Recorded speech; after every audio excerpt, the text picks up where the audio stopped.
sinopsis dengan tema malam hari ini, firman Allah atau adat istiadat manusia. Sebetulnya Bapak Ibu, dari tema minggu lalu ke minggu ini ada tema-tema lain. Tapi saya skip. Kenapa? Karena tema-tema lain itu saya baca itu tentang mujizat semua.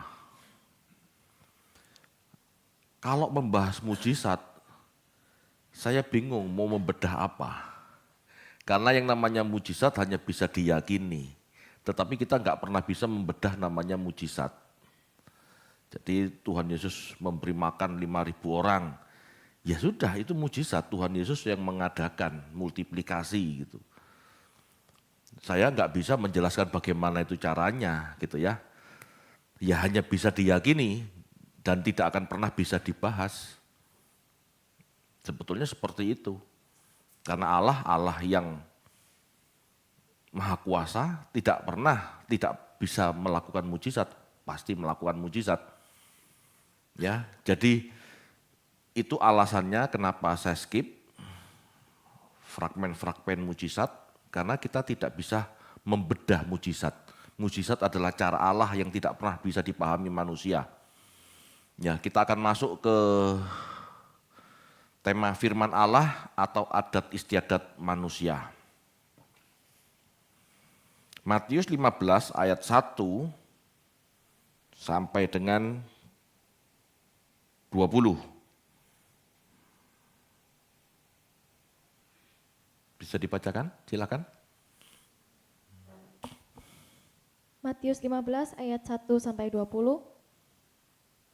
Kemudian datanglah beberapa orang Farisi dan ahli Taurat dari Yerusalem kepada Yesus dan berkata,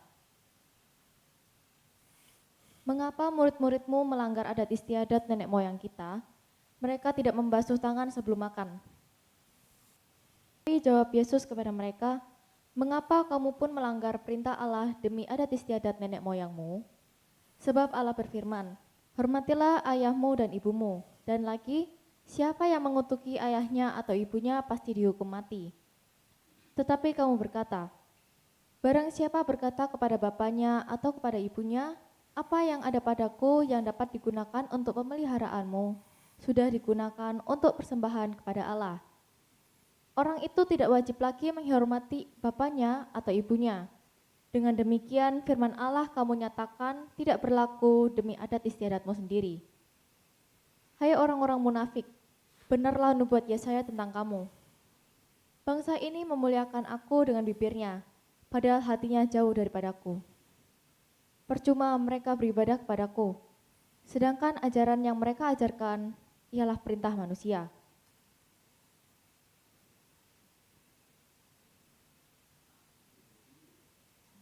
Sampai 20. Lalu Yesus memanggil orang banyak dan berkata kepada mereka, "Dengar dan camkanlah, bukan yang masuk ke dalam mulut yang menajiskan orang, melainkan yang keluar dari mulut. Itulah yang menajiskan orang." Maka datanglah murid-muridnya dan bertanya kepadanya, "Engkau tahu bahwa perkataanmu itu telah menjadi batu sandungan bagi orang-orang Farisi." Jawab Yesus, "Setiap tanaman yang tidak ditanam oleh Bapakku yang di surga akan dicabut dengan akar-akarnya. Biarkanlah mereka itu. Mereka orang buta yang menuntun orang buta. Jika orang buta menuntun orang buta, pasti keduanya jatuh ke dalam lubang." Lalu Petrus berkata kepada mereka, "Jelaskanlah perumpamaan itu kepada kami." Jawab Yesus, "Kamu pun masih belum dapat memahaminya? Tidak tahukah kamu bahwa segala sesuatu yang masuk ke dalam mulut, turun ke dalam perut, lalu dibuang ke jamban? Tetapi apa yang keluar dari mulut berasal dari hati, dan itulah yang menajiskan orang. Karena dari hati timbul segala pikiran jahat, pembunuhan, perzinahan, percabulan, pencurian, sumpah palsu, dan hujat. Itulah yang menajiskan orang. Tetapi makan dengan tangan yang tidak dibasuh tidak menajiskan orang." Ya, baik Bapak Ibu. Dialog ini dimulai dari pernyataan orang-orang Yahudi atau pertanyaan orang-orang Yahudi. Mengapa murid-muridmu melanggar adat istiadat nenek moyang kita? Mereka tidak membasuh tangan sebelum makan. Ya. Jadi ini dimulai dari pertanyaan itu. Jelas ya, pertanyaannya itu mengenai adat istiadat Yahudi. Bukan tentang perintah Allah, bukan tentang firman Allah. Jadi Bapak Ibu, kita harus paham, di perjanjian lama itu bukan berisi firman Allah saja, tetapi berisi juga adat istiadat manusia, adat istiadat Yahudi. Ini kesalahan banyak orang Kristen yang berpikir Alkitab itu isinya firman Tuhan saja, padahal tidak. Ya, nanti akan kita buktikan. Kalau yang satu firman Allah, pasti yang satunya bukan. Ya, kalau firman Allah cirinya tidak akan kontradiksi. Ada perbedaan jelas antara adat istiadat atau tradisi dan perintah Allah atau firman Allah. Ada perbedaan jelas. Yesus melanjutkan dengan berkata, Allah berfirman, hormatilah ayahmu dan ibumu. Jelas ya, yang di sini dikatakan, hormatilah ayahmu dan ibumu, itu firman Allah. Kenapa ini disebut firman Allah? Karena ada di dalam 10 perintah Allah. Di 2 loh batu itulah yang disebut firman Allah. Sebetulnya yang tidak ada dalam 2 loh batu, tidak bisa serta-merta disebut firman Allah. Karena selain 2 loh batu, itu tidak ditulis oleh jari Allah sendiri. Ya. Allah berfirman, hormatilah ayahmu dan ibumu. Dan lagi, siapa yang mengutuki ayahnya dan ibunya, pasti dihukum mati. Tetapi kamu berkata, barang siapa berkata kepada bapaknya atau ibunya, apa yang ada padaku yang dapat ku gunakan untuk pemeliharaanmu, sudah digunakan untuk persembahan kepada Allah. Orang itu tidak wajib lagi menghormati bapaknya dan ibunya. Dengan demikian, firman Allah kamu nyatakan tidak berlaku demi adat istiadatmu. Jadi orang Yahudi itu Bapak Ibu, lebih taat kepada adat istiadatnya daripada firman Allah. Itu orang Yahudi. Orang Yahudi taat pada adat istiadat daripada pada firman. Kalau orang Kristen, kalau orang Kristen masalahnya antara adat istiadat dan firman campur baur, tidak karu-karuan, dan tidak bisa membedakan kebanyakan. Cek, suaranya tolong gemanya dikecilin. Jadi orang Kristen kebanyakan bingung mana adat istiadat, mana firman Allah.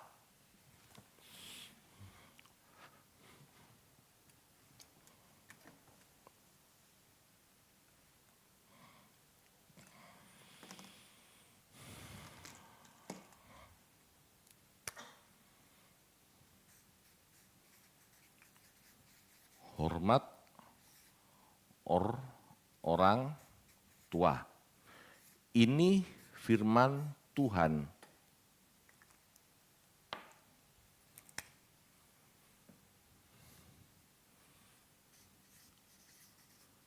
Persembahan. Semua macam persembahan, semua. Ya, saya katakan semua. Persembahan sulung, persembahan perpuluhan, persembahan lain-lain, ini adalah adat istiadat atau tradisi.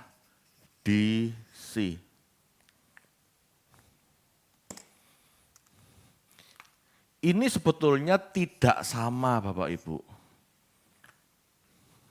Tidak sama. Tetapi di Alkitab ini bercampur. Bercampur. Kalau orang tidak benar-benar baca Alkitab dengan teliti, tampak tidak bisa dipisahkan. Kalau orang tidak belajar teologi, nggak akan ngerti bedanya antara firman Tuhan dan adat istiadat.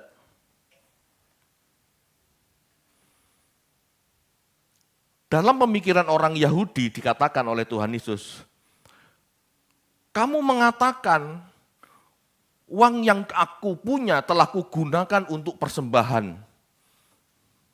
Sehingga tidak ada lagi uang untuk memelihara kamu. Tidak ada lagi uang untuk memelihara orang tua.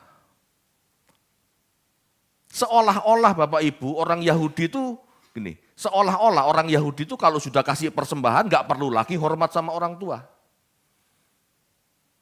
Seolah-olah Bapak Ibu kalau sudah memberi persembahan, hormat orang tua sudah tidak diperlukan. Ini enggak tepat. Sebetulnya bukan begitu. Itu sebabnya Tuhan Yesus mengatakan, engkau melakukan tradisi manusia, engkau mendahulukan tradisi manusia daripada firman Allah. Seharusnya firman Allah dulu. Persembahan ini kan hidup ritual. Hormati orang tua, ini firman Allah. 10 perintah Allah. Hormati orang tuamu. Jangan digantikan dengan tradisi manusia, jangan digantikan dengan ritual, jangan digantikan dengan adat istiadat. Persembahan itu bukan firman Allah Bapak Ibu. Persembahan dalam arti pemberian persembahan itu ya itu bukan firman Allah, itu tradisi. Tradisi. Firman Allah ini yang ini. Nah kalau saya ngomong gini, biasanya banyak yang tidak terima, banyak yang konflik, banyak yang mendebat. Tidak apa-apa. Kan ada ayat-ayatnya tertulis. Seperti ini tadi kan Tuhan Yesus sendiri yang mengatakan tradisi, betul? Kurang eksplisit apa kalau persembahan dikatakan oleh Tuhan Yesus sebagai tradisi manusia?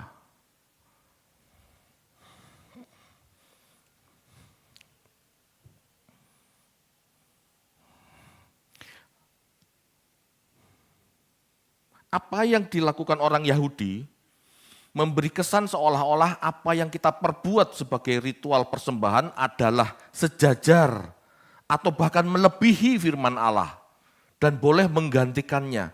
Jelas ini pandangan yang keliru. Kalau kita punya uang banyak, kasih persembahan, memberkati orang tua juga nggak ada masalah, dua-duanya jalan. Tetapi jika kita punya satu persembahan, cuman satu uang, ya, cuman punya sedikit uang dan satu-satunya dahulukan orang tua. Karena itu firman Allah. Kenapa enggak dikasih ke persembahan? Kenapa enggak boleh dikasih ke persembahan? Bapak Ibu, yang namanya rumah Tuhan itu rumahnya orang banyak. Yang memperhatikan banyak.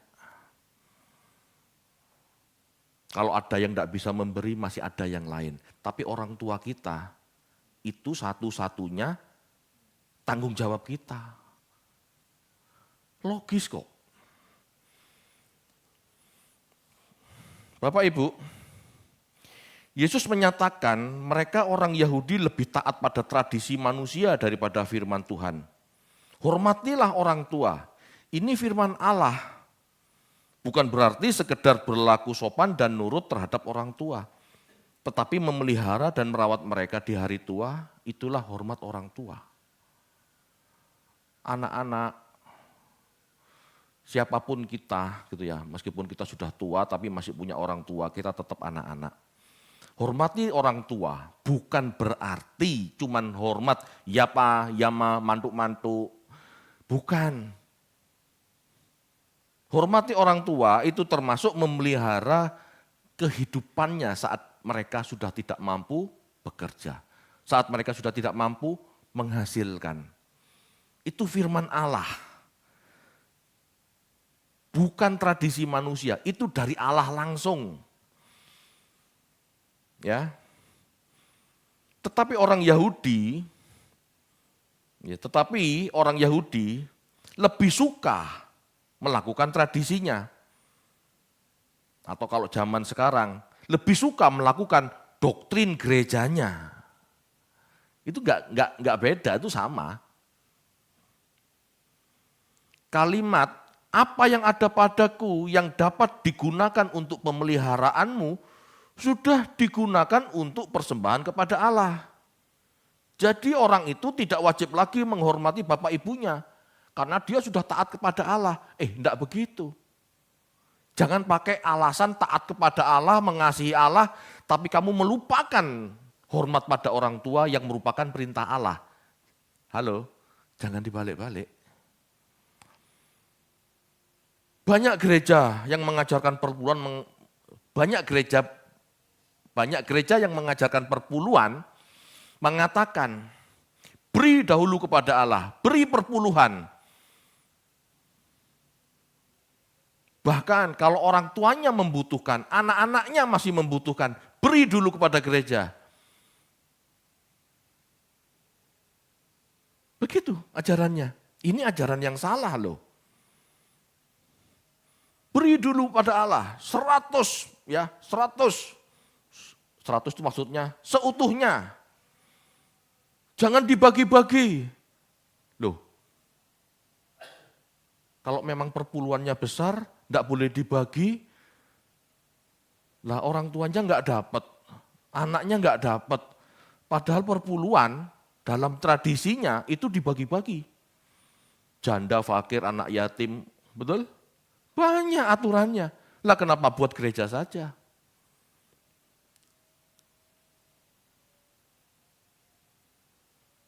Allah mengatur Bapak Ibu. Ya, Allah sudah mengatur. Hormatilah orang tua, itu firman Allah. Memberi persembahan kepada bait Allah, kepada gereja, itu bukan firman Allah, itu tradisi. Ya. Itu tradisi. Tidak salah, tapi jangan pernah menggantikan firman Allah. Jangan pernah seolah-olah dengan kita melakukan doktrin gereja, tradisi gereja, itu merasa sudah menggenapi firman Allah, padahal firman Allah diabaikan dalam satu sisi. Ini enggak benar.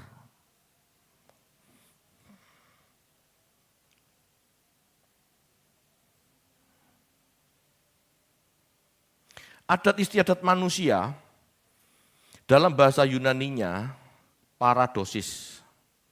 Artinya, sesuatu yang diteruskan, disampaikan, dari satu generasi ke generasi. Ya.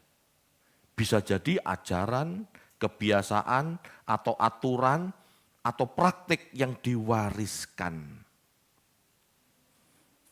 Bapak Ibu, tradisi memberi korban sembelihan, korban bakaran, korban ini, persembahan itu tradisi Timur Tengah kuno. Sebelum Israel menjadi sebuah bangsa, bangsa-bangsa kafir juga melakukan itu. Bangsa-bangsa kafir juga melakukan itu. Itu yang diteruskan oleh orang Yahudi.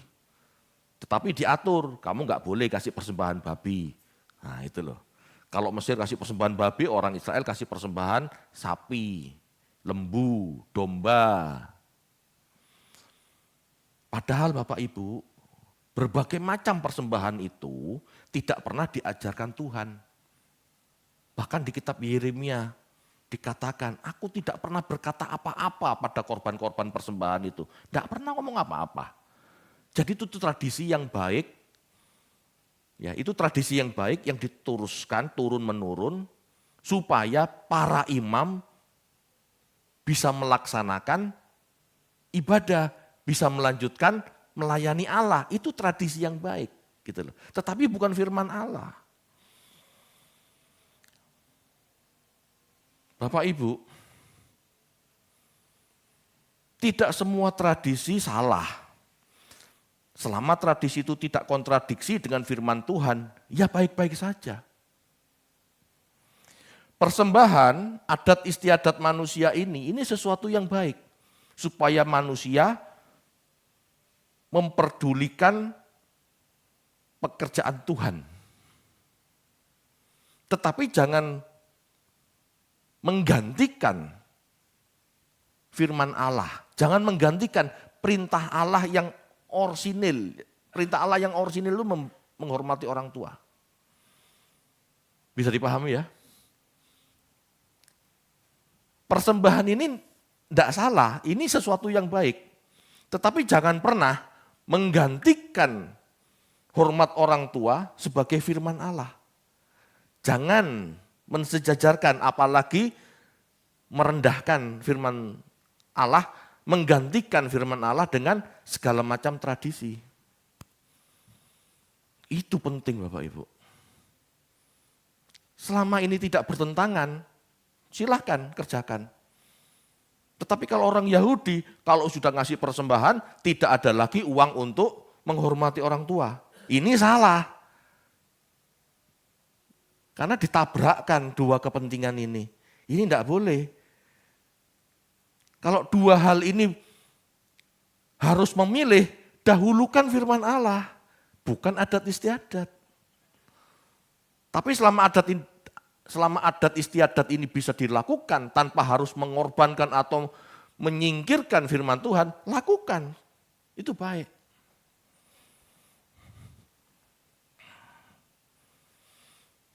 Yesus mengutip Nabi Yesaya. Percuma mereka beribadah kepadaku, sedangkan ajaran yang mereka ajarkan adalah perintah manusia. Bapak Ibu, di dalam perjanjian lama itu banyak perintah-perintah manusia.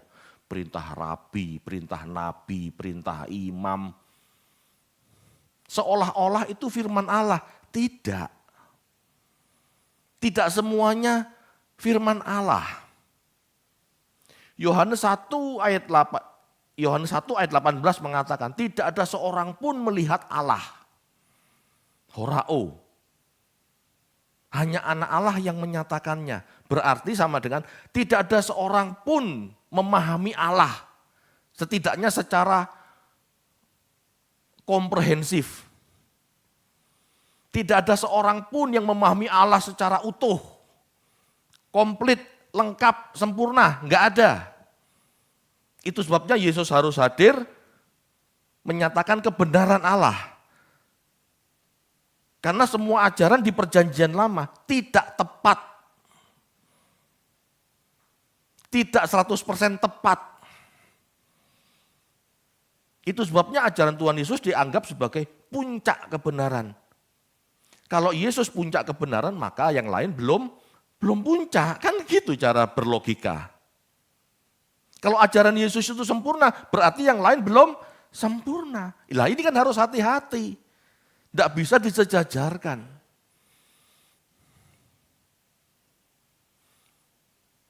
Bapak Ibu, ajaran Yesus sangat logis. Di ayat-ayat selanjutnya dikatakan, makanan atau tidak cuci tangan saat makan tidak pernah membuat manusia najis atau berdosa. Karena semua itu masuk ke mulut dan dibuang ke jamban. Tidak ada yang bisa menajiskan manusia. Dalam hal makan, tradisi manusia dari luar tidak ada. Tetapi yang keluar dari hati pikiran manusia seperti kelicikan, nafsu, keserakahan, percabulan, perjinahan, kebencian. Itulah yang membuat manusia najis atau berdosa di hadapan Allah. Tradisi makan ini harus begini. Orang Yahudi itu makan harus cuci tangan dulu. Sampai sekarang pun begitu. Bahkan seandainya pun mereka makan pakai sendok dan garpu, cuci tangan dulu.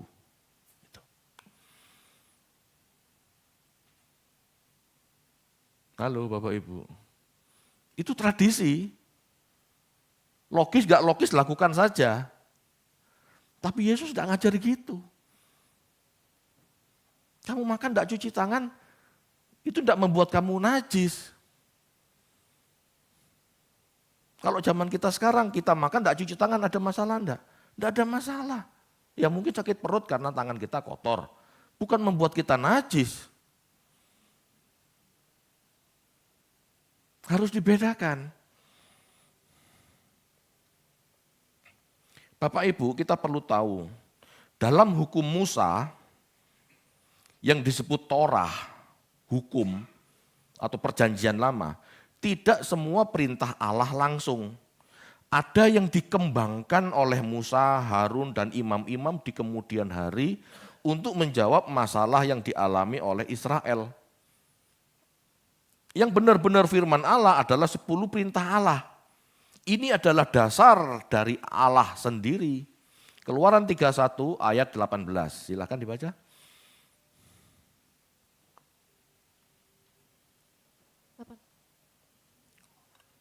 Keluaran 31 ayat 18. Dan Tuhan memberikan kepada Musa setelah ia selesai berbicara dengan dia di Gunung Sinai. Kedua loh hukum Allah, loh batu yang ditulisi oleh jari Allah. Ya, 10 perintah Allah yang tertulis di 2 loh batu, itulah yang ditulis dari Allah langsung.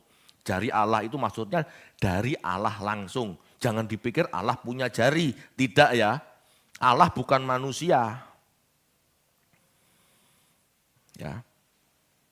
Bapak Ibu, kita perlu tahu.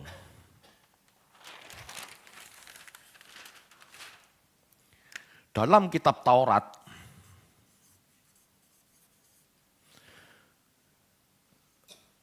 Sepuluh perintah Allah, 10 perintah Allah. Ini dasar Bapak Ibu. Ya, 10 dekalog, ini dasar. Lalu dipecah, dibagi 3, edot, kokim, dan mispatim. Edot ini kisah-kisah. Kisah-kisah. Kisah Adam dan Hawa, kisah Musa, kisah Simson. Itu edot. Kokim ini aturan ritual. Aturan ritual. Mispatim ini norma-norma sosial. Ya. Dari 10 perintah Allah ini berkembang menjadi 613 perintah.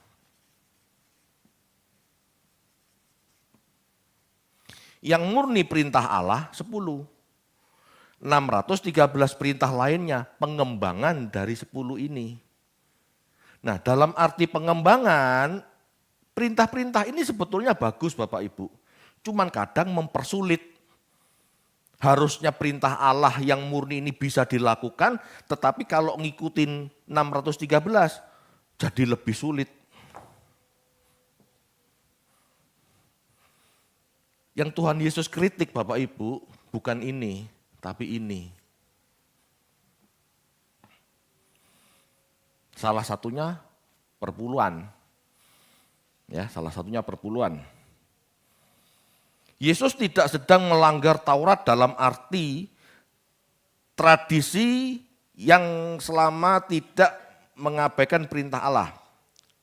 Saya ulangi, Yesus tidak sedang melanggar Taurat dalam arti 10 itu, atau menentang tradisi-tradisi yang baik. Tidak. Tetapi seringkali Bapak Ibu, tradisi Yahudi yang dikembangkan oleh tokoh-tokoh agama ini mempersulit manusia hidup. Dan mengesankan sejajar dengan perintah Allah. Contoh, hari Sabat, tidak boleh jalan lebih dari sekian kilometer, tidak boleh jalan, tidak boleh angkat beban lebih dari sekian kilogram. Nah, padahal hari Sabtu, hari Sabat masih harus beraktivitas. Kan mempersulit.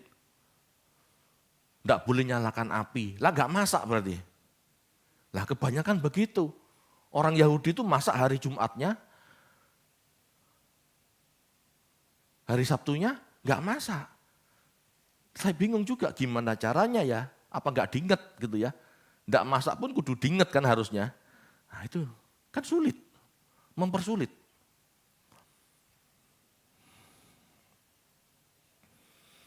Bapak Ibu, sesungguhnya adalah kesia-siaan jika kita beribadah hanya ikut-ikutan tradisi, kebiasaan atau doktrin yang tidak Allah perintahkan. 613 ini tujuannya baik, tapi kadang-kadang mempersulit. Ya. Bahkan tidak mencerminkan kasih Allah karena terlalu ketat. Hari Sabat tidak boleh menyembuhkan orang, itu betul. Tapi Yesus melanggar. Bapak Ibu, apa yang dilakukan Yesus pada hari Sabat saat menyembuhkan orang, itu melanggar aturan Sabat yang kaku ini. Halo. Dalam sudut pandang Taurat, Yesus melanggar. Tapi menurut Yesus, hukummu gak boleh sekaku itu. Lah kalau memang hari Sabat itu perlu orang berbuat baik, perlu orang menolong sesamanya, ya jangan kamu langgar karena hari Sabat digunakan untuk itu seharusnya. Gitu. Beda tafsiran. Kalau kita percaya Yesus Tuhan, Yesus guru kita, ya kita nurut Tuhan Yesus. Tapi orang Yahudi tidak percaya Yesus sehingga mereka nurut aturan kaku mereka. Itu masalahnya.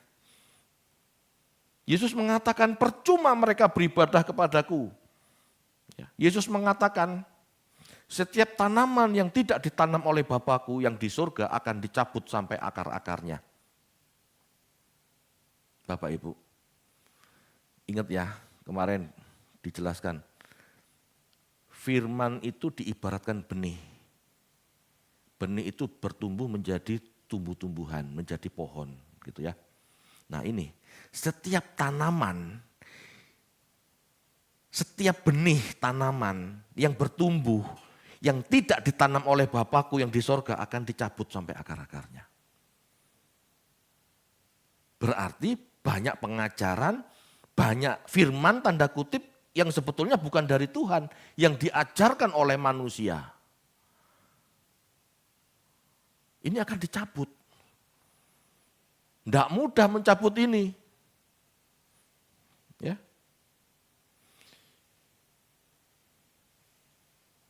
Biarkanlah mereka itu. Mereka orang buta yang menuntun orang buta. Jika orang buta menuntun orang buta, pasti keduanya jatuh dalam lubang. Yesus mengatakan, para rabi-rabi itu, para imam-imam itu yang membuat aturan begini, aturan begitu, itu sebagai orang buta. Orang buta menuntun orang buta. Yesus sedang berhadapan dengan dewan agama orang Yahudi. Yesus sedang menantang arus, melawan arus. Yesus melawan pendapat umum Yahudi. Beragama harusnya begini, beragama harusnya begitu. Yesus mengatakan tidak. Itu bukan benih yang ditabur Bapakku, akan dicabut. Jadi Yesus sedang melawan arus. Bapak Ibu, ini loh pentingnya pendalaman Alkitab. Supaya kita enggak dikit-dikit ngomong firman Tuhan. Ayatnya mana, ayatnya mana. Loh ayatnya yang tertulis dalam Alkitab itu belum tentu firman Allah. Bisa jadi itu tradisi. Tradisi dari kisah-kisah, tradisi dari aturan ritual, tradisi dari norma-norma sosial komunitas Yahudi. Belum tentu cocok buat kita. Tetapi firman Allah, 10 perintah Allah itu bisa kita kenakan. Itu berlaku universal, enggak ada kan? Di dunia manapun tidak ada yang mengatakan lawanlah orang tuamu, kan enggak ada. Itu berlaku universal. Tetapi yang lain, ini tradisi.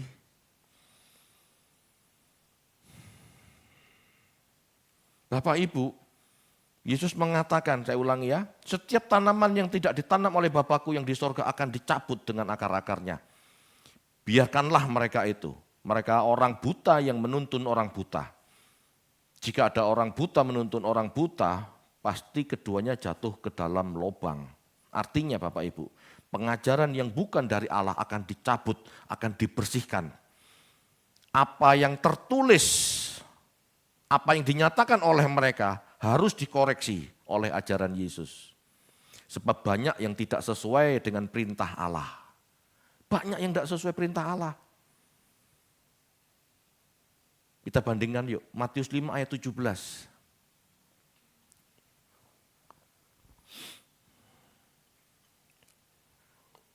Matius 5 ayat 17, janganlah kamu menyangka bahwa aku datang untuk meniadakan hukum Taurat atau kitab para nabi. Aku datang bukan untuk meniadakannya, melainkan untuk menggenapinya. Ya, Bapak Ibu, Yesus datang Bapak Ibu, tidak untuk membatalkan ini. Khususnya yang 10 perintah Allah, tidak. Pegangan Yesus 10 perintah Allah. Itu sebabnya dia tahu mana firman Allah, mana tradisi. Tetapi Yesus hadir Bapak Ibu juga tidak untuk merombak 613 perintah, tidak. Tetapi menyempurnakan.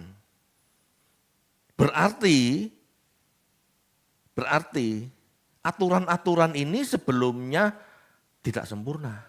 Berarti sebelum Yesus hadir dengan ajarannya, perintah-perintah ini tidak sempurna. Jadi jangan gampang-gampang comot perjanjian lama, karena banyak yang tidak sempurna. Harus dikomparasi dengan ajaran Yesus. Apa ajaran Yesus? Bapak Ibu sering ya mendengar Yesus mengatakan, kamu telah mendengar, ada tertulis, bla bla bla bla gitu ya. Tapi aku mengatakan kepadamu. Nah ini kan sebetulnya perbaikan. Ini kan sebetulnya lagi menyempurnakan. Ada tertulis, bencilah musuhmu. Tetapi aku mengatakan, bencilah. Tetapi aku mengatakan, kasihlah musuhmu. Betul ya? Di perjanjian lama bencilah musuh. Karena konsep mengasihi sesama hanya untuk rekan sebangsa. Musuh tumpas habis. Itu sebabnya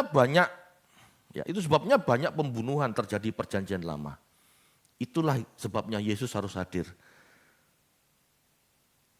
Pernyataan kasihlah musuhmu ini baru muncul keluar dari mulutnya Yesus. Inilah yang disebut menyempurnakan Taurat. Kasih bukan hanya untuk sesama dalam arti saudara sebangsa. Tetapi kasihlah musuhmu, orang di luar bangsamu, bahkan orang yang menganiaya kamu, penjajah maksudnya. Kasihi. Itu loh kesempurnaan ajaran Yesus. Bapak Ibu, Matius 5 ayat 17 menyatakan Yesus sedang menyempurnakan yang tidak sempurna. Yang tidak sempurna ini adat istiadatnya ini loh. Sudah seharusnya Bapak Ibu kita bisa membedakan manakah tradisi yang tidak sempurna itu dan manakah firman Tuhan yang sempurna itu. Contoh perpuluhan ya. Matius 23 ayat 23.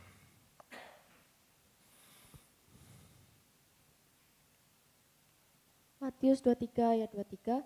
Celakalah kamu, hai ahli-ahli Taurat dan orang-orang Farisi, hai kamu orang-orang munafik, sebab persepuluhan dari selasih, adas manis, dan jintan kamu bayar.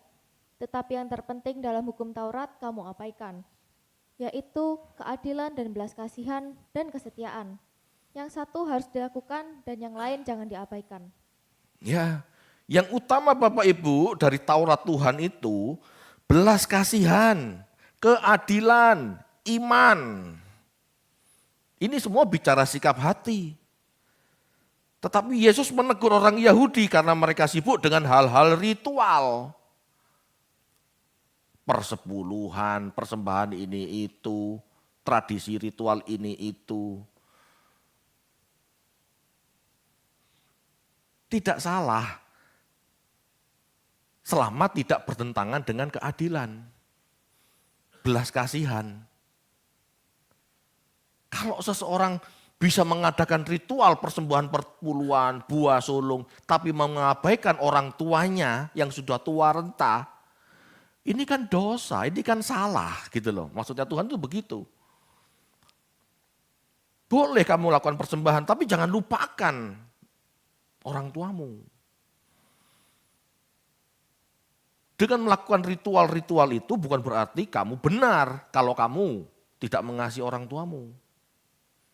Ini perintah Tuhan, jangan diabaikan. Apalagi kamu langgar hanya karena tradisi manusia. Makan cuci tangan.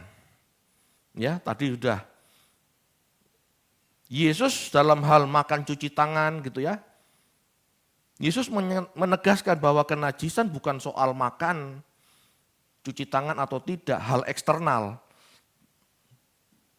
Tetapi standar kesucian adalah moral dan spiritual. Sunat juga, itu tradisi manusia. Gitu ya. Itu tradisi manusia. Bapak Ibu, perintah sunat ini sebetulnya kalau di Alkitab kan Abraham. Padahal sebelum Abraham itu enggak ada kejelasan. Sunat itu dari mana? Ya. Sebetulnya Bapak Ibu, tradisi sunat itu diadopsi oleh Musa yang dididik orang Mesir. Ada sebuah data menyebutkan bahwa sunat itu sudah dilakukan orang Mesir untuk imam-imam. Jadi imam-imam Mesir itu sunat. Gitu ya. Jadi sunat itu juga tradisi sebetulnya. Kita baca yuk, Roma 2 ayat 29.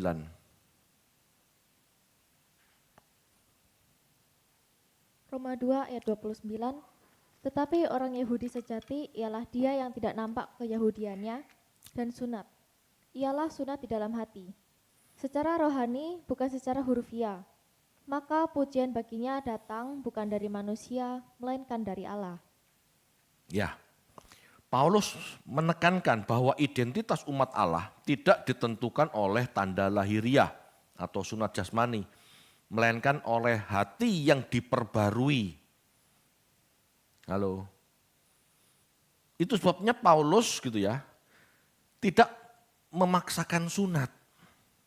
Karena Paulus tahu itu tradisi. Kalau firman Allah, tidak mungkin Paulus berani melanggar hukum itu.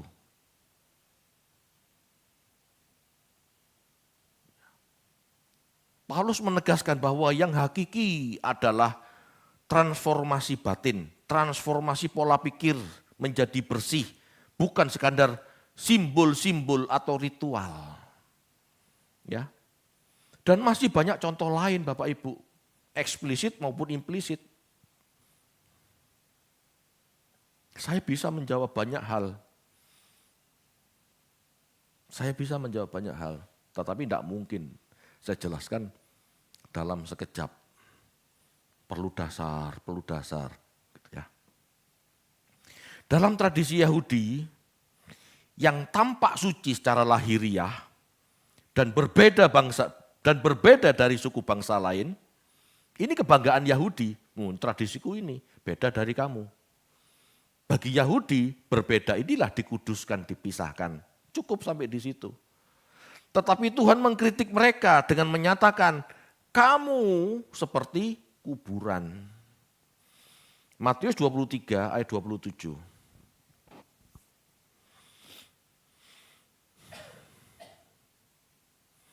Matius 23 ayat 27, celakalah kamu hai ahli-ahli Taurat dan orang-orang Farisi, hai kamu orang-orang munafik, sebab kamu sama seperti kuburan yang ditabur putih, yang sebelah luarnya memang bersih tampaknya, tetapi yang sebelah dalamnya penuh tulang belulang dan pelbagai jenis kotoran.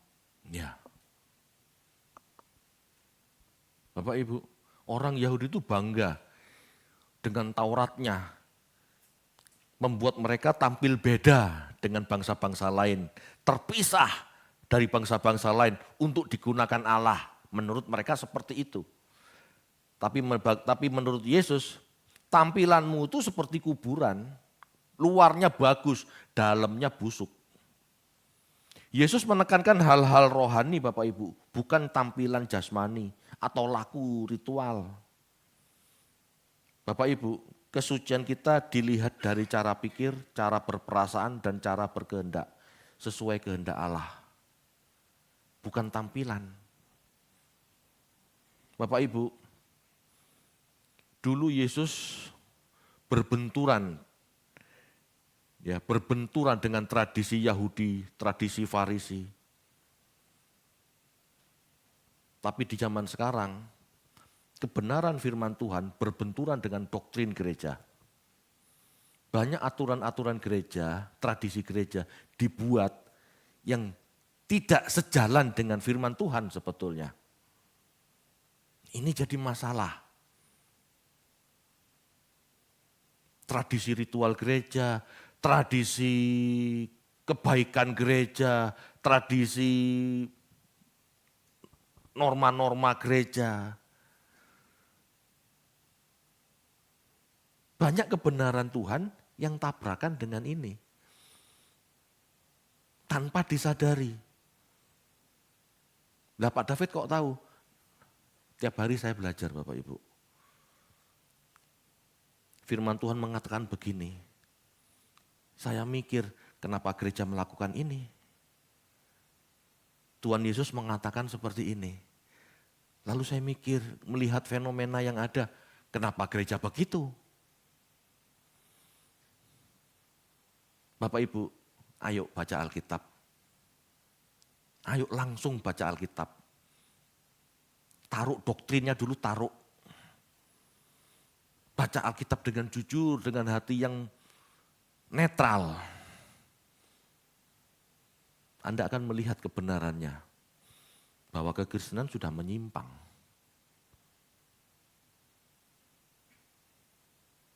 Kita mau belajar sungguh-sungguh ya, kita mau mencari kebenaran firman, jangan sampai kita terbelenggu, terjerat oleh tradisi. Selama itu tidak tabrakan, lancar, lanjut, gak masalah. Tetapi jangan sampai kita menabrakkan dengan kebenaran. Kita harus hati-hati. Kalau enggak, Tuhan katakan apa? Sia-sia kamu beribadah. Amin.